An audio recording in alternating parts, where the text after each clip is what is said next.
आगे और क्या कुछ कहा, सुनिए।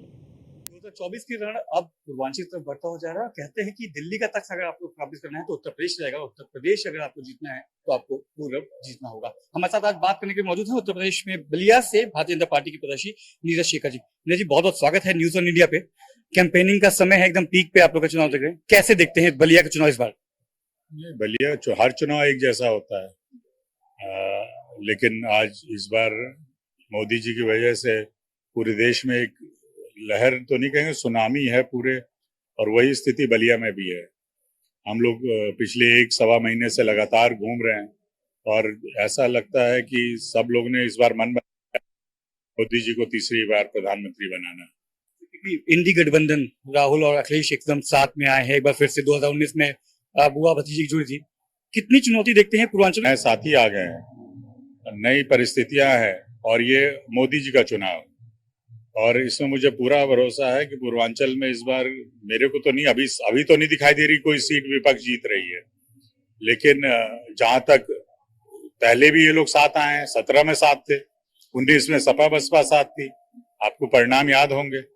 17 में क्या हुआ था, 300 से ऊपर थी भारतीय जनता पार्टी। 19 में जब सब लोग कह रहे थे कि क्लीन स्वीप होगा विपक्ष का, हम लोग 64 सीटें जीते थे, और वही परिस्थिति आज है।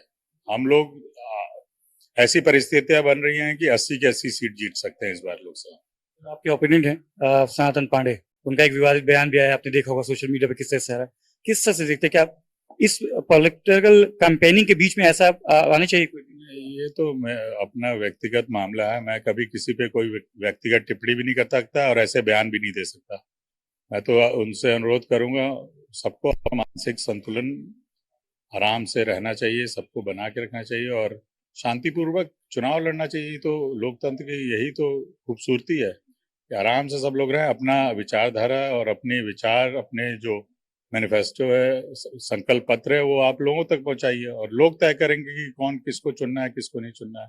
शांतिपूर्वक होना चाहिए और किसी नेता को, मैं एक की बात नहीं कर रहा हूँ, किसी नेता को ऐसे बयान नहीं देने चाहिए। बात आती है राजनाथ सिंह, नीरज सिंह की बात आती है, चंद्रशेखर जी की, क्योंकि बलिया का है, उनके बिना जिक्र नहीं होगा नीरज शेखर जी का।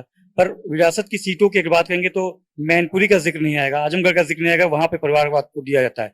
यहाँ पे अगर नीरज शेखर को दिया जाता है तो बताया सेफ सीट देके उनको विरासत को बचाने की कोशिश की जा रही है। ऐसा नहीं है, मैं यहाँ पे काम किया है, मैं यहाँ अभी से नहीं हूँ, सब पिताजी के समय से यहाँ पे आता रहा हूँ, पिताजी के चुनाव में रहता था और 2007 के बाद लगातार यहाँ पर, और मैं क्षेत्र में रहता हूँ। हम लोग धरातल की राजनीति अपने पिताजी से सीखे हैं, अब हम आगे मोदी जी से सीख रहे हैं कि जब तक जमीन से आप नहीं जुड़े रहेंगे, मैं भारतीय जनता पार्टी की बात जानता हूँ, आपको टिकट नहीं मिलने वाला है, आप उम्मीदवार नहीं बनाए जा सकते हैं। जब तक वो सारा विश्लेषण करने के बाद ही टिकट दिया जाता है परिवार के, और उस पर टिकट नहीं दिया जाता है। और मैं तो स्वागत करता हूँ, मैं आभारी हूँ माननीय प्रधानमंत्री जी का, राष्ट्रीय अध्यक्ष जी का, गृह मंत्री जी का और पूजनीय महाराज जी का, तो उन्होंने समझा इस लायक कि यहाँ से मुझे फिर से दिया टिकट, और मुझे लगता है कि बलिया के लोग भी अपना आशीर्वाद मुझे देंगे। क्योंकि आप यहीं से हैं तो आप एक पॉलिटिकल पॉइंट ऑफ व्यू छोड़ जाए, आम जनता की से देखा जाए तो बलिया की क्या चीज है, नीड क्या है जो आपके हिसाब से अभी अगले 5 साल में नीरज शेखर अगर जीतते हैं तो क्या होगी, प्राथमिकताएं क्या होंगी? मैं दो प्राथमिकताएं हैं। एक, स्वास्थ्य के क्षेत्र में हम लोग को और मेहनत करनी है। हम चाहते हैं मेडिकल कॉलेज यहाँ खुले, जिसका करीब करीब प्रस्ताव पूरा हो चुका है।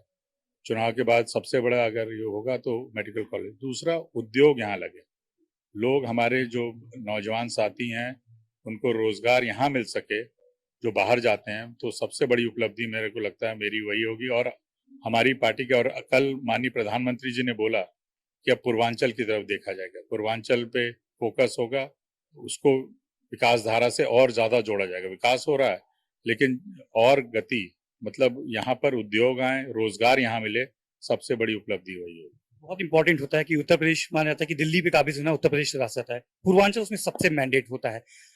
जिस तरीके से चुनाव बढ़ रहा है, तमाम बयान आ रहे हैं, राहुल गांधी के भी आए कि चाहता है कि बाद प्रधानमंत्री नहीं रहेंगे, हट जाएंगे, हम संविधान को बचाने की कोशिश कर रहे हैं, आप पार्लियामेंट में भी रहे हैं, ऐसा क्या जिस तरीके से विपक्ष आरोप लगा कि 4 तारीख को आए और 7 तारीख को 8 तारीख को संविधान खत्म कर दिया जाए? ये तो हास्यास्पद बयान है, सबके निराशा के बयान है। जब आदमी देखता है कि सामने कुछ नहीं है तो ऐसी ही चीजें बोलेगा। संविधान किसने बदला आज तक? आजादी के बाद संविधान किसने बदला? वो सब जानती है। भारतीय जनता पार्टी ना संविधान के साथ कोई छेड़छाड़ करती है, ना कोई कहाँ पे कोई प्रमाण हो उन लोग के पास तो बताएं। लेकिन मुझे तो नहीं दिखता। हम लोग ने हमेशा संविधान के तहत हमेशा ये बात कही है कि हम लोग काम करेंगे, लेकिन विपक्ष के पास कोई मुद्दा नहीं है, विकास उनका मुद्दा नहीं है, उनके पास कोई मुद्दा नहीं है। तो यही उनको संविधान मिला है, क्योंकि मैं जानता हूं कि संविधान पे ही पूरा देश चलता है और चलेगा। और भारतीय जनता पार्टी और हमारा नेतृत्व आदरणीय मोदी जी इसके लिए संकल्पित हैं कि संविधान की रक्षा करेंगे और संविधान से ही चलेंगे। आपको भी निकलना है, एक आखिरी सवाल और लूंगा। नीरज शेखर को बलिया में किससे चुनौती लगती है? सपा, बसपा, किससे चुनौती लगती है? और क्या 400 का जो आंकड़ा पार करने की आप लोगों ने संकल्प लिया है, नारा नहीं कहूंगा क्योंकि प्रधानमंत्री जी ने कहा कि संकल्प है, 80 का आधार है, 80 में कितना देखते हैं आप उत्तर प्रदेश में? नहीं, मुझे तो 80 के 80 दिखाई दे रही है। आप खुद आप पत्रकार हैं, आप जाते हैं, आप हर जगह घूम रहे हैं, आप देखिए। हमें तो लग रहा है 80 के 80 कोई कहीं चुनौती हमें दिखाई नहीं दे रही है। वो तो अब अखिलेश जी क्या कहते हैं वो उस पर मैं टिप्पणी नहीं कर सकता। उनका उनका नजरिया है। हमको भारतीय जनता पार्टी को पिछली बार भी 19 में भी सबको लग रहा था कि सपा बसपा गठबंधन को से ज्यादा मिलेंगी, तो आपके सामने परिणाम है। तो सबको वही लगता है, लेकिन जो धरातल पे काम करा हो, जमीन पे जानता हो, वो लोग कह रहे हैं कि आज भारतीय जनता पार्टी 80 के 80 सीट जीत सकती है।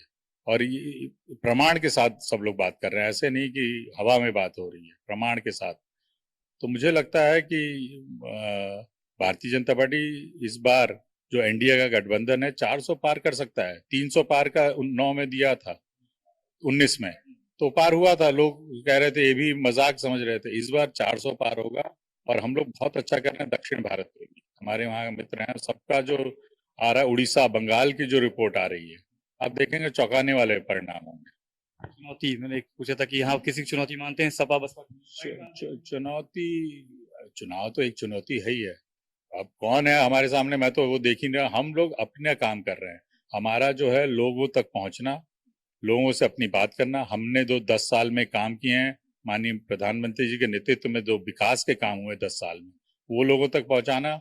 और लोग उस पर अपना निर्णय देंगे। नकारात्मक हम लोग तो बिल्कुल नहीं करते कि यार इसको हाथ काट देंगे, उसको मार देंगे, वो वाले चुनाव हम नहीं करते। और चुनौती मुझे तो नहीं लग रहा अभी किसी से है। चुनौती उन लोग की तरफ से है। हम लोग, भाजपा तो अपना चुनाव लड़ रही है और लड़ती रहेगी। मुझे नहीं पता, आप लोगों से पूछेंगे तो वो बता पाएंगे कि चुनौती किससे है। धन्यवाद। शेखर जी जो है चुनौती नहीं है, चुनाव है, चुनाव लड़ा जाता है, चुनाव मुद्दों पे लड़े, विपक्ष मुद्दा विहीन है। 400 का पार का जो संकल्प है वो पूरा होगा, 80 का आधार मजबूती के साथ पूरा बना रहेगा। विजिलेंस वीरेंद्र प्रजापति के साथ मनीष मिश्रा, न्यूज़ इंडिया, बलिया।